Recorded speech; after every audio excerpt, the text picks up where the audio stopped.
Hi, my name is Robert. Please read the comments in the About section of this video. It has valuable information and updates. My YouTube channel has a disclaimer video that I encourage you to watch. And please like, share, and subscribe. I hope you found what you're looking for. Thank you very much for watching. I have the Panther at the shop getting the exhaust, turbo, downpipe, and the cat replaced. I picked the car up from the exhaust guy that swapped the turbo and the downpipe and all of that stuff. He said that my turbo was not at a loss for oil. So my oil smoking situation is coming from somewhere else. But the exhaust is nice and quiet. The downpipe's on. I'll cover more of that information tomorrow. Let's go ahead and drive her on home. Starting out the day in the salvage yard, I want to get some exhaust downpipe manifold bolts for my 740.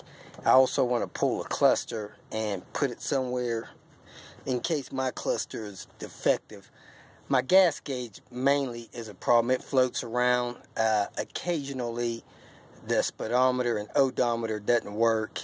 So these things have a history of cluster problems, and I think it's with the circuit boards. A lot of computer circuit boards, especially ones made 5, 10, 20 years ago, have solder issues now. Some people refloat the solder joints. Some people actually take the board and put it in the oven at 350 for I think 3.5 minutes to refloat the solder, stuff like that. So that's where I'm at. Remove this cover on here, something fine point, pop it out, and do the same on this side. This one is already removed. Take some kind of fine point item and pry it out. Oh, that one popped out onto the floor. Next, take a Phillips screwdriver and remove that screw and the one on the other side. Next, grab the cluster with 2 hands and pull it towards you. One hand on this side, one hand on the other side. Once the cluster is pulled out, undo the connectors that go back into the dash area. They have little tabs on them. Pry the little tabs apart and unplug them one by one. There's also a few connectors that just simply unplug like this. Pull them loose like that. This connector here has a couple of tabs you release by putting a small item underside of it, and then it slides forward, and then you can unplug the connector. Now the cluster is totally out. Now there are some testing procedures in the repair manual for testing the various gauges, but what a lot of people do is refloat these solder joints here and see if that fixes their problem. Heat them up with a solder gun until you see them melt, and then let them cool off and reinstall the cluster. In this video, I'm going to remove the footrest in a P80 Volvo. They have a little tab preventing them from sliding down and out. So what I do, I work a small screwdriver in there about 2/3 of the way. I try to catch the lower post. Then I pry it, twist it out a little bit. Then once it's out a little bit, you grab the whole thing and you wiggle it down. Then you pull it out. So there it is out, and when you put them back in, you push it in and slide it up and it'll lock back in place. But that's the little tab that you're trying to catch with your screwdriver to twist to release it. So I'm going to try to do an action shot here.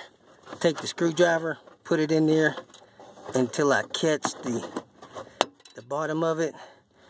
You seen it popped out. Then I pull it down and take it out. That one broke. It was too fragile. But if you can get your screwdriver to slide into here and do a little twist, it'll free the tab. so that you can pull the thing down and out. In this video, I'm going to show you how to remove the rear view mirror in a 740 Volvo. More importantly, how to get that trim off of it without breaking it. The trim sits up on the roof liner or the base of the mirror with the slot facing forward toward the front of the car. And it has two tabs on it, one on each side. It's designed to hook on to the rear view mirror base. So there's two ways to get it off. One way really without breaking it. After you take that trim piece off, there's two 10mm bolts behind it. You simply unscrew them and the mirror will come down. I believe the best way to get it off is to get something and hook on the front side of it and work it out and towards the driver's side, unhooking that tab from that catch in the slot of the mirror there, and then getting the one side loose and working the other side down. And the same goes for installing that thing. Work it up there, hook it on the passenger side, and swing it around and hook it on the driver's side, popping it in place. That's how I got it in place and on. And to get it off, I would stick my hand or something up there and pry it out and down. Hard to do it with one hand. Pretty much have to do it with two. Put your hand up in the front slot, push it toward the driver's side. While you pry on it, pull it down, and you may want to use a flat tip screwdriver to help you. I'm here at Peaches. I'm going to take care of several minor things on it and probably get it on Craigslist today. Even though the radiator's leaking, I have a radiator on order that I'm going to replace it with. And but I need to get this vehicle on Craigslist and get it out of my hands. The first thing I'm going to do is take the ABS module off of this vehicle and put it on Peaches. I purchased this vehicle specifically to take the tires and have them mounted on the wheels on Peaches. But since I'm a little tight on cash, I think I'm just going to swap the wheels and everything over there. But I purchased this car specifically for the tires, and then I was going to junk it and get most of my money back. But I noticed it had the ABS module that would work on Peaches, so I'm going to do that first. Somebody may have been watching my videos because they put the squirters from '99 on this vehicle, unless for some reason this is an extremely late '98 model. I guess it's also possible that somebody put a hood from a '99 or 2000 on this vehicle from some accident or something in the past. This car, I believe, has a bad engine due to a burnt valve. So I'm going to take a look at that a little bit later, but let me get Peaches in order first. Yeah, this vehicle has a hydraulic tensioner, so it's an early '98 model, but it is not turbo, so the arrangement is a little different. And when I purchased it and drove it, since it was missing on number 3 and I suspect it's a burnt valve, I disconnected the fuel injector for that cylinder. You don't want fuel spraying in a cylinder that's misfiring. It's just not real good for it. Looks like somebody put some aftermarket parts on it. Like I said, my initial plan was just to junk it, but I may save it. Depending on the condition of the rest of the engine, I'll do a compression test here shortly. Well, the car had a switch in it for tracks, and this unit does not have the tracks option. So this ABS module will probably get the speedometer working and the ABS working, but the tracks probably still won't work. So I'll have to swap this back out when I get the other module back from Matt rebuilding it. The ABS module is installed.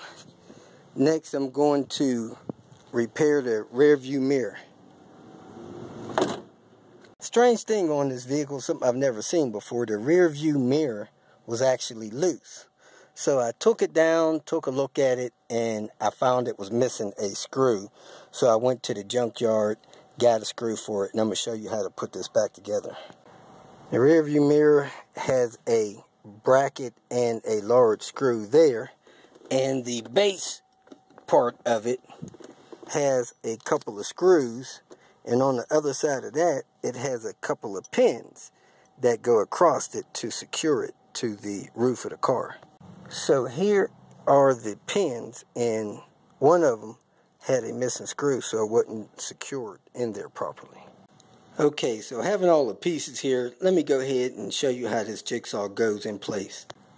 First thing you do is set these two rods into place. Now that you have the two T30s set in there, they stick through like that. You want to take this and hook it.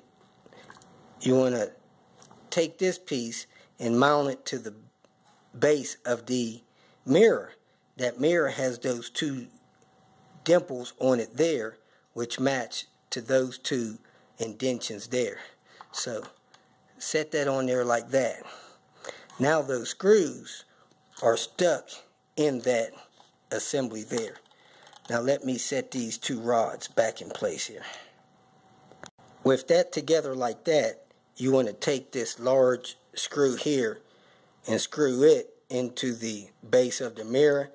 Don't make it so tight that it pops these two rods out, but do make it snug enough to keep the mirror together. Now that I have this piece together, I'm going to go inside the vehicle and I'm going to screw these two screws up and into the roof of the vehicle. Before you mount the mirror, move the arm around on the back of the mirror. Make sure it's not too hard or binding. If so, you may want to spray some lithium grease or something on there so that it's not too tight to move around while it's up there mounted to the ceiling of the car. That may be what caused the problem with it in the first place. Take the mirror that has the screws up there, they screw there with T30, tighten those down as tight as you can. Once you have the mirror up there tight in place and it moves around okay, go ahead and install your dome light assembly. Your dome light assembly has those clips, so you clip them in first and you make sure your wire is in all the way. Clip the front of the dome light in, snap the back of the dome light in. Let me do this with two hands so I get it in right. Once that's snapped into the ceiling, you put your two small screws there, and then you clip your light covers back on, and you're all done. The light lenses, they have hooks on them. They hook up on the front side first, and they clip into the back side. And there you have it, folks, a functioning fixed rear view mirror that moves around normally. Next, I'm going to attempt to repair this boot with one from the car that I just purchased. See what kind of condition it's in. The one on the other vehicle had a chip in it, so I'm going to leave that one alone and leave this one alone for now. If I find another one, I'll replace it. I'm not going to lose any sleep over it. It's just a piece of trim. Next, I'm going to replace this handle that got broke loose. Normally what happens is somebody brings it down to release the steering wheel. They're sitting in the vehicle, they forget that it's released, and then they get out of the car and snap it off, and then they don't get it repaired. So I'm going to repair it, replace it. First thing I'm going to do is put a T25 in these holes, release that collar, release the top collar from it, which it pries up, and remove the lower collar from the steering wheel. So I'm going to stick something in here, a screwdriver or something, release that tilt steering wheel, and pull the wheel out and down as far as I can. Next, I'm going to take a T25, remove that screw, and pull this panel down. It has a light hooked up to it on this side, so don't damage those wires. But it drops down, pulls toward the back of the car, and works its way out from under the dash. Next, I'm going to remove this knee booster. You got 13 millimeters in there, I believe 12 millimeters in here, and then another screw over here on the side to work this knee booster out. Two 13 millimeters on the driver's side, a 13 millimeter against the center console, and 4 12 millimeters toward the middle of this thing, and then work it out of the dash. Let me use two hands. And you have one last bolt down here that's hard to see. It's also a 13 millimeter that you have to pull out.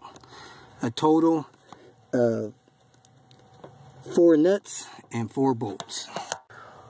One of the bolts I either use a deep 14 or go through there with a short extension through that bracket. The other one I just put the 14 on it.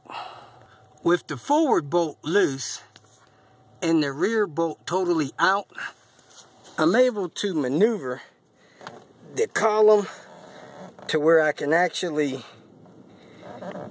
get that thing out of there. So I pull the steering wheel toward the back of the car, I push it all the way to the passenger side, and I can actually get that thing off without removing that forward bolt all the way. Alright, the aft bolt is out, the one toward the back of the car. The bolt toward the front of the car is very loose. I pull the steering wheel toward me and I can work this thing off. Now I'm going to put the replacement one on there. Okay, I'm going to maneuver the replacement one on there. It has one of these clamps, Oki I think it's called, style clamps, that you squeeze on with those special pliers. Let me see if I can get this worked on there. And the tilt wheel's released, so let me slide this clamp up as far as I can. So get this back on there. It's in place. Now I'm going to slide the clamp over onto the teeth of it so I don't break it.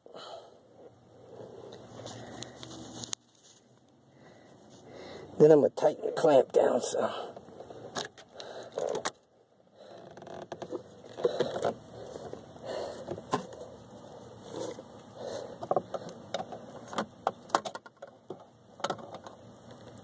This is a used clamp from the car I got it off of. It's not a new clamp, so it's not as loose as it should be.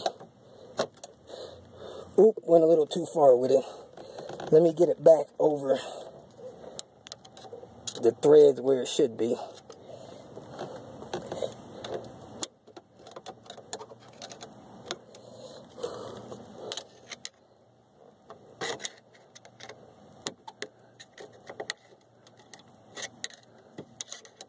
Alright, it's right about where it should be. Now I'm going to turn it down so I can get my tool on there and tighten it. Not that you really want that thing to be too tight.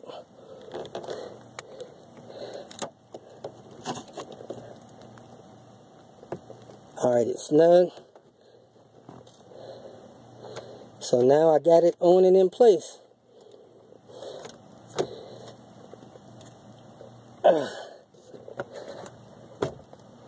There it is. It's on. Next I'm going to take the aft bolt, aft being the aft of the car, put it in place and get it started and tighten those two 14 millimeter bolts back down. I have both of those 14 millimeters very tight. If I was putting a torque wrench on it, I would say probably 35 foot-pounds. You want those two screws tight. Next I'm going to put the kick panel back in place, the knee bolster. I'm not going to put that forward screw in. I kind of think that's overly engineered. I'm just going to put the other one in. So let me grab that, hook that, and put that in place. And it's easier to do that if you raise the steering wheel all the way up. And be honest with you, you may not want to put either one of those screws in, those nuts on the center console side. But if you do, you need to set this in place. And this sits in place back behind here like this.